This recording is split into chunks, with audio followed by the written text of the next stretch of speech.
sa walang katapusang operasyon ng pulisya kontra krimen.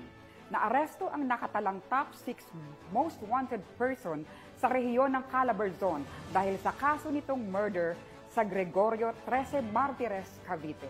Tinutukan niya ni Patrolwoman Brizel May Urbano. Naaresto ang tinaguriang Rank 6 Regional Most Wanted Person sa rehiyon ng Calabarzon sa isinagawang operasyon ng 13 Martires Component City Police Station katuwang ang iba't ibang unit ng PNP sa Gregorio 13 Martires City, Cavite nito lamang ika-11 ng Agosto taong kasalukuyan. Kinilala ang suspect na si alias Raymond, residente ng Barangay San Francisco, General Trias City, Cavite. Ang naturang suspect ay nahuli sa bisa ng warrant of arrest para sa kasong murder na walang inirerekomendang piyansa. Samantalang kasalukuyang nasa kustodiya ng 13 Martires Component City Police Station ang naarestong suspect para sa tamang proseso at dokumentasyon.